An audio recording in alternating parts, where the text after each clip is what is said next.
Pan? Please inform the captain that I'll send her the engineering crew's updated psychological profiles by the end of the day cycle. Thank you. Ah, Gunnery Chief. Thank you for coming. Please sit down. I'm sorry for scheduling our appointment so close to the start of your shift, but the captain insisted all crew undergo their psych evaluations before we leave Thorax's orbit. You understand. Now tell me, did you enjoy your shore leave? No. Well, that's unusual. Most of our colleagues couldn't wait for the chance to visit the infamous Spirit Planet. I can understand the appeal, of course. An entire ecosystem inhabited by creatures capable of separating their, souls from their physical bodies is certainly an intriguing concept. Soul, of course, would be the more esoteric term, the most commonly used, but in fact, Thorakans have the ability to project the entirety of their nervous system onto others, and in doing so, they share emotions, feelings, and thoughts at a level we can only theorize about. But you didn't come here for a lesson in xenobiology, so back on topic. Why didn't you enjoy your shore leave?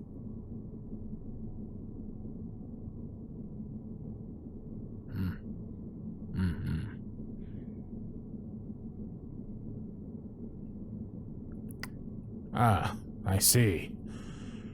Well, I can understand that. Some things should remain private, I agree. And Thorakian culture doesn't really understand our need for privacy. In that sense, humans are very lucky. Very lucky indeed.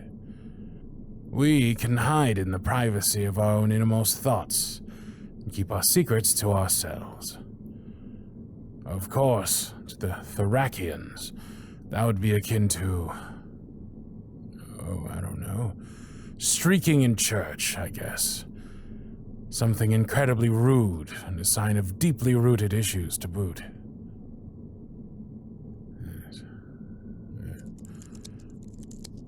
I must say, I'm intrigued, Chief. Most people would jump at the chance to avail themselves of the famous Thorakians' pleasure temples, where every desire is attended to even before you can vocalize, or even acknowledge it.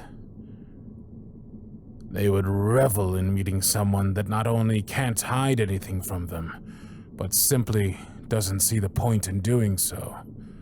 Complete openness. Absolute acceptance.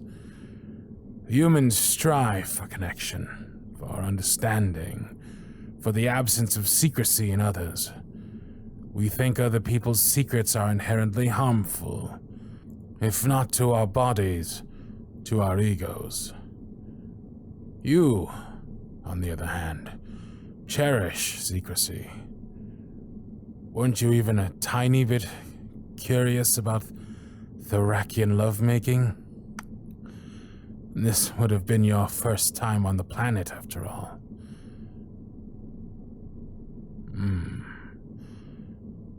And why do you think that is? As I said, I'm intrigued, Chief.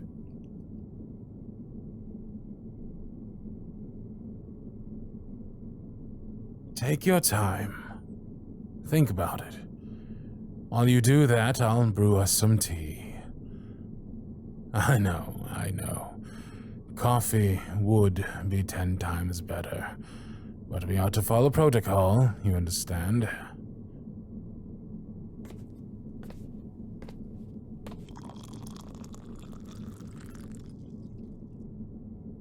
Yes, Captain's orders, and we both know better than to disobey her.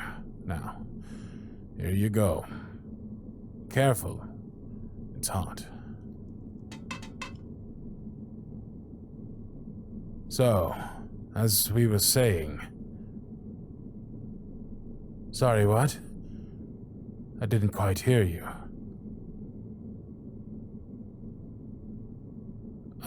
Yes, you're right. I didn't leave the ship myself this time. Well, I'm afraid that I couldn't have even if I wanted to. By protocol, the chief psychiatrist can't leave the ship. When doing so would compromise him, and consequently, the safety of the crew as a whole. Why would going on shore leave compromise me? Well, you see, while it's true that Thracians have little to no desire to leave their planet, some of them find the way other species are capable of hiding their thoughts extremely appealing. Why, we've got records of Thracians basically overwriting humans' psyches with their own, in order to become stowaways on Alliance ships and start new lives elsewhere, free of the bonds of forced sincerity. Of course, since the human they overwrite is, for all intents and purposes, gone forever, that's akin to murder. And the Alliance brass doesn't look kindly on the loss of perfectly good personnel. That's why we're having tea right now. Our tea is the only thing that can poison a Thracian. So even if we were some stowaways on board, hidden in the bodies of our friends and colleagues, a single sip of good old Earl Grey would fix the problem for good. If I sound disapproving, it's because I am. I don't condone murder on either side of the fence, but I can understand the Thracian's willingness to resort to it, as extreme as it may seem. Imagine, if you will, living your entire life without the luxury of your own thoughts, of your own emotions being entirely yours.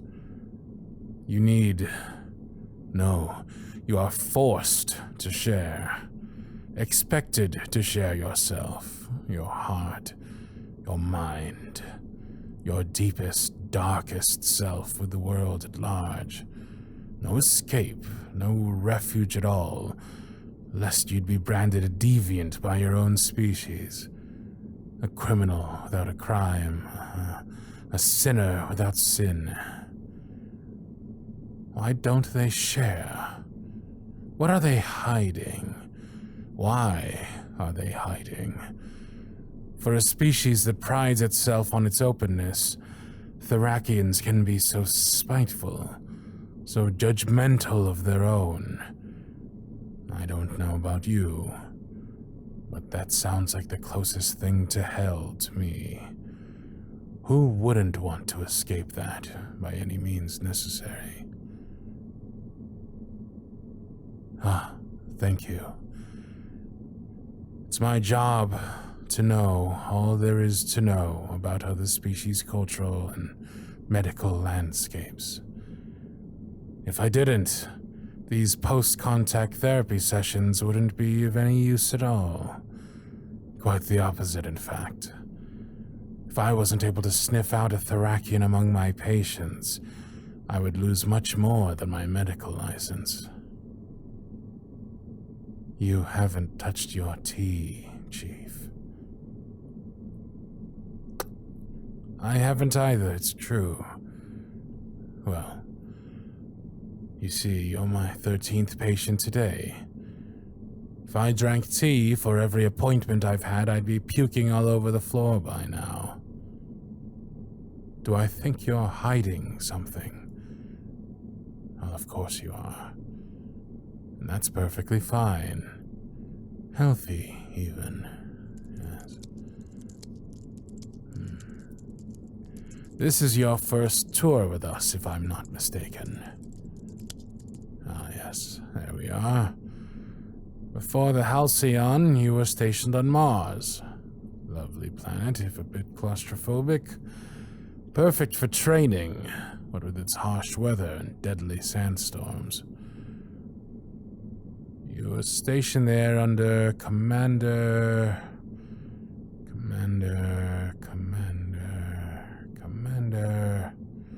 Ah, yes. Commander Williams. I remember stumbling upon his psychological profile while examining your own. A sadist, and an efficient one at that. One the Alliance made good use of until he died in less than clear circumstances. You were with him when he died, if I'm not mistaken. You and your squad were caught in a sandstorm, and Williams gave you the order to abandon your crew so as to not slow you both down. You were his rover's pilot, and that's probably the only reason why you survived while your comrades, well, they didn't. You found a cave, and things seemed to be looking up. Until, of course, Williams split his skull open on a rock.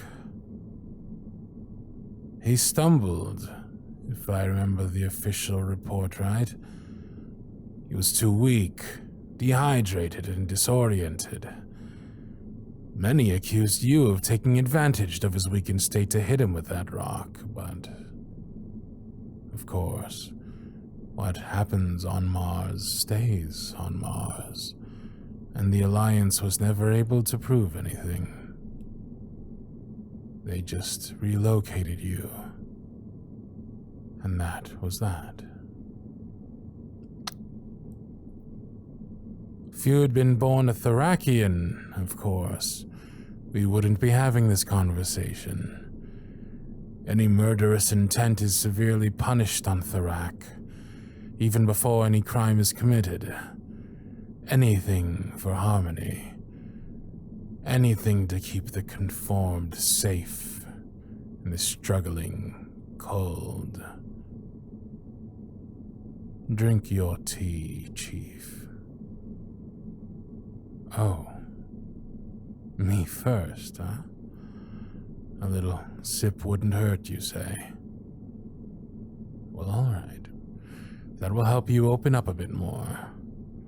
But if I get sick all over your trousers, don't blame me, yes?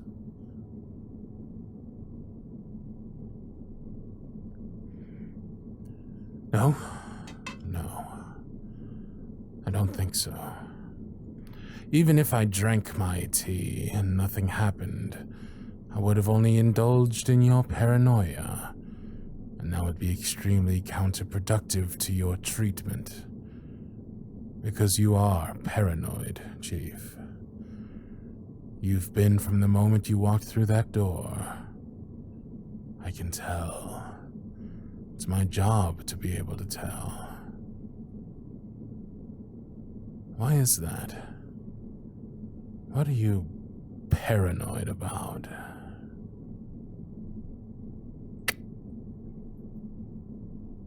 My tick. I've never had one before. Ah, that's right. You've never heard it before. I usually try to keep it in check with medication, but I've had so many patients today that I completely forgot to take it. I understand ticks are the way human brains try to signal they've been hijacked by Thracians. But if you'd read my medical file, you'd see I've always had one. Of course, anyone could have tampered with medical files, especially one in my position, but I assure you, Chief, this is not the case. Anything else on your mind?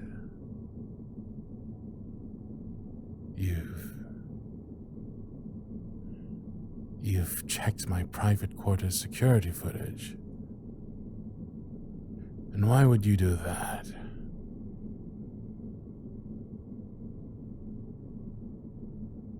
You noticed someone used my authorization code to open the hangar door while everyone else was on shore leave, and found it suspicious. Well, that couldn't have been me, I'm afraid. That would have been an absolutely idiotic thing to do. To use my own security code to bring a Thracian on board. Because that's what you're accusing me of, isn't it? To have disregarded all protocol and allowed a potential lethal threat on board for what, exactly? Ah, of course. Pleasure.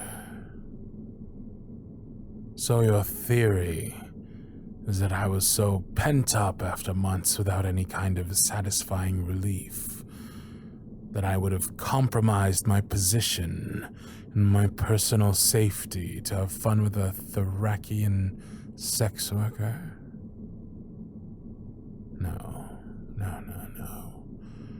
That would have been absolutely reckless of me.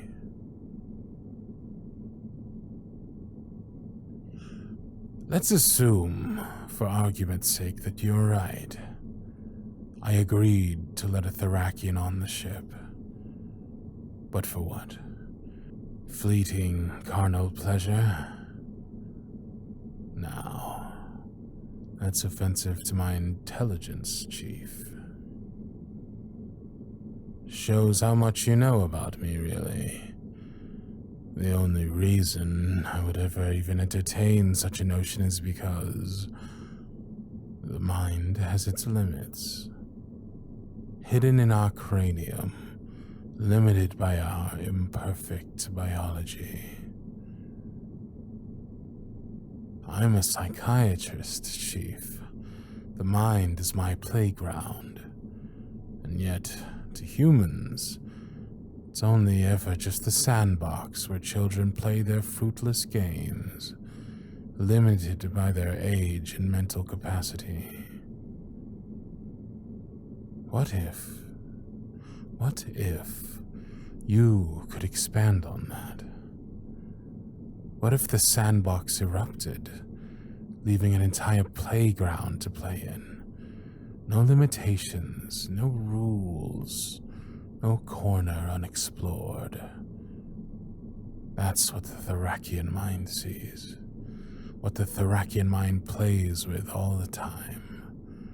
Everything, anything, all at once.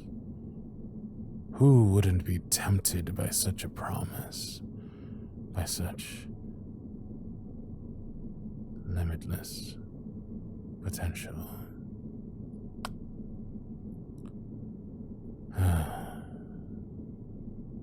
Still, for argument's sake, let's assume I found a way to expand my mind by forging an agreement with a Thracian. A Thracian, oh so very different from the entirety of their species, because they can't feel. Since they were born, their feelings have been numb, absent, to the point that their community would have executed them in their infancy, had their parents not intervened. They taught them how to mimic emotion, how to appear normal so others would leave them alone. But such a performance is never ending in an environment that doesn't allow for any personal space.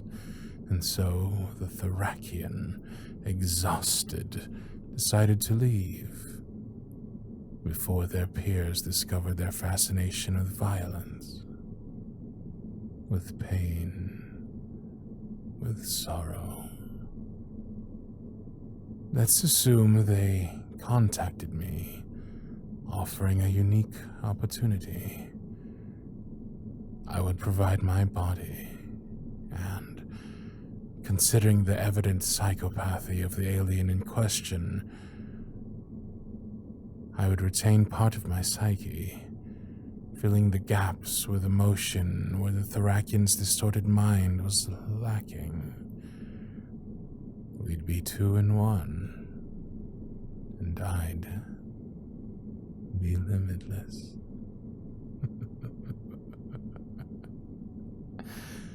Let's assume the Thracian lied, took advantage of my eagerness in order to overwrite me completely, without remorse.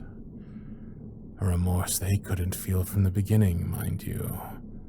But then again, let's assume I was too excited to consider that. Let's assume you're now standing in the presence of a full, murderous Therakian. One that's clever enough to delete the security footage from the doctor's quarters, but not enough to make sure that any trace of their coming on board may be noticed. Let's assume this is all true, and not a trick of your traumatized, bloodied mind. What now? You enjoyed it, didn't you? Crushing William's skull, putting an end to his wretched life. Was the blood warm on your face? Did you taste it? I bet you did. He had it coming. He beat you, crushed you, humiliated you. Him leaving your comrades to die was only an excuse. The catalyst that brought dark thoughts into reality. You've always thought of yourself not as a good person, but a decent one. Would a decent person kill a tyrant? Would a decent person enjoy it? You tell me, Chief. You haven't told anyone about your suspicions, have you? Why is that? I'll tell you why. Because you hoped they were right. You hoped to come to our session today and not to find a doctor drunk on hubris, but a kindred spirit. A murderer. A survivor. A dirty little secret. Someone who understands. Someone who approves. Eagerly. And now? Now what will you do?